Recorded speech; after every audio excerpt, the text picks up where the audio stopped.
December 13th, 1945. 9:34 in the morning. Hameln Prison, Germany. A 22-year-old woman stepped out of her cell, and she was laughing, not crying, not begging, laughing. In a few minutes, she would become the youngest woman ever executed under British law in the entire 20th century. The guards who walked her toward the gallows that morning later said something that still unsettles people who hear it today. She looked completely calm, almost cheerful, as if she was walking toward something she had been waiting for, not something she should have feared. This is the story of Irma Grese, the woman the prisoners under her control called the Beast of Belsen, and the chilling final word she shouted in the last seconds of her life. Before we go further, welcome to Ordinity. This channel exists for one reason: to uncover the final hours and the last words of history's most notorious figures, the parts of these stories that most documentaries leave out entirely. If stories like this interest you, hit subscribe right now. It costs nothing, it takes 1 second, and it directly helps this channel keep telling these stories. Now let's get into what actually happened to Irma Grese. In this video, you're going to discover how an ordinary teenage girl from a small farming village became one of the most feared women in the entire Nazi system. You will hear directly from the people who survived her, the words they used to describe her, words that still shock historians 80 years later. You will sit inside the courtroom of the Belsen Trial and watch as she alone, among dozens of defendants, refused to show any remorse at all.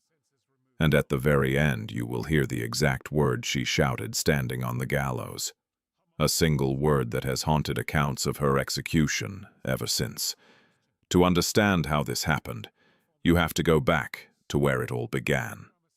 Irma Grese was born on October 7th, 1923, in a tiny rural village in northern Germany called Wrechen. Her father was a farmer. Her mother stayed home raising 5 children. By every account available, this was about as ordinary a German childhood as you could imagine. There was nothing in her early years that suggested what she would become. But in 1936, when Irma was only 13 years old, something happened that historians believe permanently changed her. Her mother discovered that her father had been having an affair. Devastated, she took her own life. 13-year-old Irma was the one who, by some accounts, was present in the house when it happened. She never fully recovered from it. Her relationship with her father, already strained, grew worse. At school, she struggled. Classmates reportedly bullied her. By the time she was 15, she had dropped out entirely, drifting between small jobs with no clear direction, no real prospects, and seemingly no one paying close attention to where her life was heading. Then, in 1942, at 18 years old, she made a decision that would define the rest of her short life. She volunteered to work as a guard at Ravensbrück, one of the concentration camps the Nazi regime had built specifically to imprison women. For a teenage girl who had spent her adolescence feeling powerless, bullied, grieving, ignored, this was the first time in her life she had ever held real authority over another human being. People who study her later life often point to this exact moment as the turning point. Whatever damage had been done to her as a child, it now had somewhere to go, and it went somewhere terrible.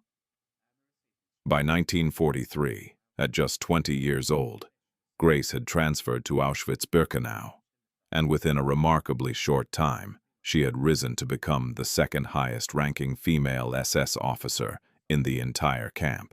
Survivors who lived through her time there described her using language usually reserved for the most feared men in the Nazi system, not for a 20-year-old woman barely out of her teenage years. She carried a loaded pistol with her at all times. She carried a leather whip, deliberately wrapped in cellophane. Survivors testified that the wrapping existed specifically so that blood could be wiped away easily between uses. Witnesses at her later trial accused her of personally selecting prisoners to be sent to the gas chambers. They accused her of beating women to death with her own hands. One inmate doctor who survived Auschwitz and treated countless victims of her abuse later gave an account of Greece that has been quoted by historians for decades. She said that Greece had one of the most beautiful, angelic faces she had ever seen in her life. And in the very same breath, she said Greece was simultaneously the most depraved and cruel person she had ever encountered.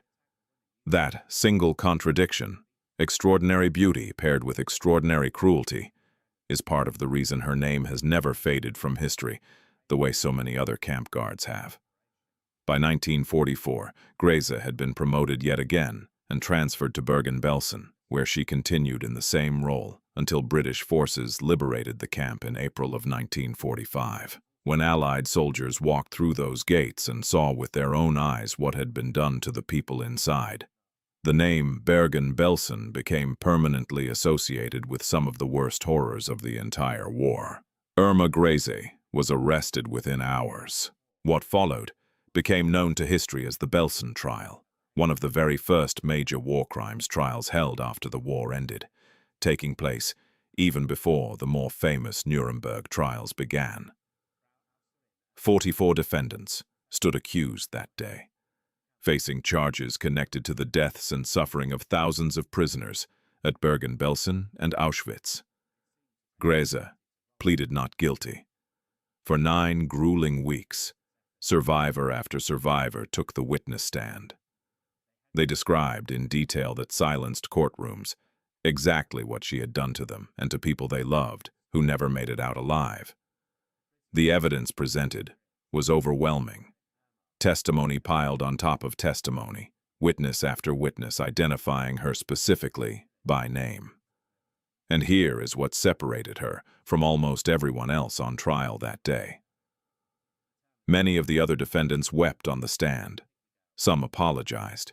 Many claimed, as so many did after the war, that they were simply following orders, that they had no real choice in what happened. Irma Grese did none of that.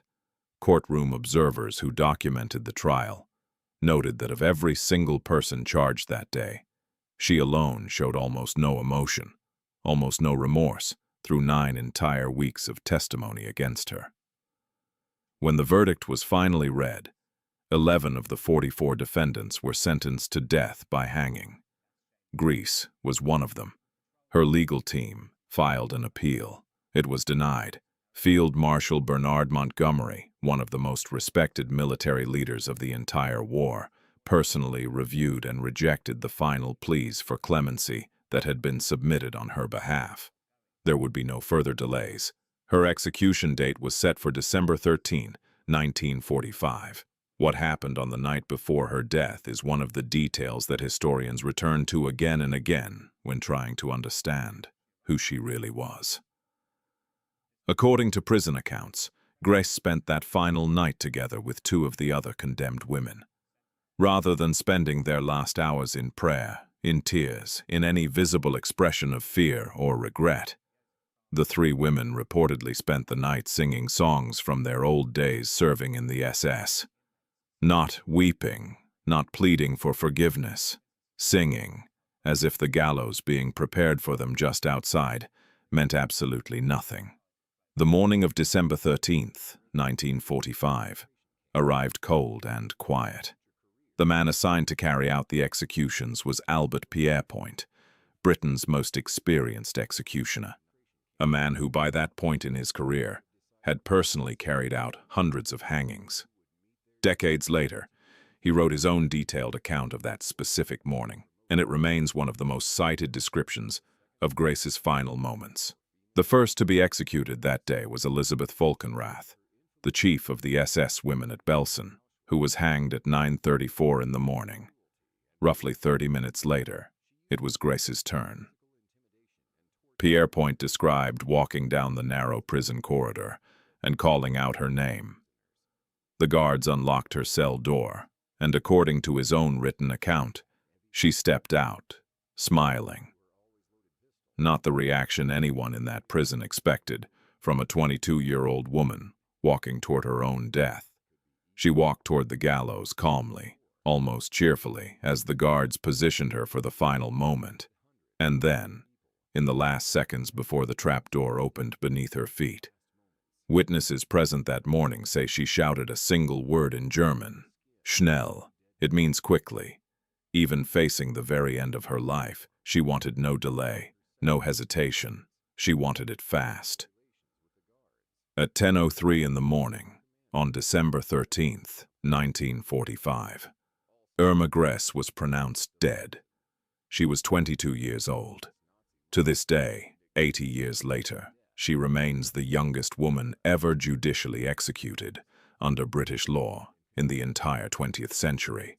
What makes her story endure isn't simply what she did. It's the question that historians, psychologists, and writers have argued over for decades without ever reaching a clean answer. How does an ordinary teenage girl from an ordinary farming family in an ordinary German village transform within just a few short years into someone capable of the cruelty she was accused of and convicted for?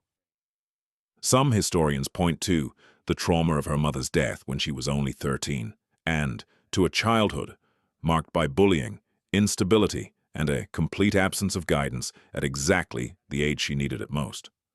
Others reject that explanation entirely, arguing that millions of people experienced similarly difficult childhoods during that era without becoming capable of what she did, and that her cruelty needs no psychological excuse, no neat explanation at all. What remains beyond dispute is this. On a cold December morning in 1945, a young woman responsible for immeasurable suffering walked toward her own execution, laughing, and asked in her final word only that it be quick. History has never forgotten her name. And it never will, if you want to know what happened to the other women executed that same morning standing in line right behind her. Their stories, their final words, the last moments before they too faced the gallows. That video is coming next. Make sure you're subscribed so you don't miss it.